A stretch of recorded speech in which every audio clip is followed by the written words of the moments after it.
Isang Bike for Peace ang isasagawa sa unang araw ng Setyembre. Magsisimula ang pagpepedal sa harapan ng Office of the Presidential Advisor on Peace Process. Dadaanan ng ruta ang Mandaluyong, San Juan at Quezon City.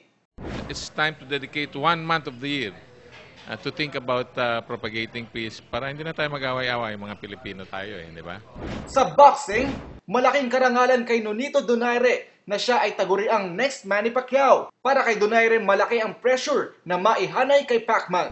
With the support and the prayers of the people, magiging motivation po yung pressure at I'll continue to do my best. Para kay Raiko Toroman, di siya nagkamali sa pagpili ng mga manlalarong napabilang sa RP Developmental Team. I can say that I'm satisfied with our team.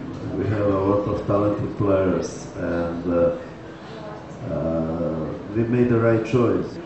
But we are still looking for some other players. Naghahanap pa rin si Toroman ng mga players na mapapalakas pa sa tsansa ng Pilipinas na makalaro uli sa Olympics. Samantala, ibinaon ng buhay ng Ateneo Blue Eagles ang National University Bulldogs. Tinambakan ng mga Agila ang Bulldogs, 75-54. Nagbida si Ryan Bernafe with 23 points. Lalong tumatag ang pag-asa ng mga Agila na masakmal ang twice to beat incentive sa Final Four.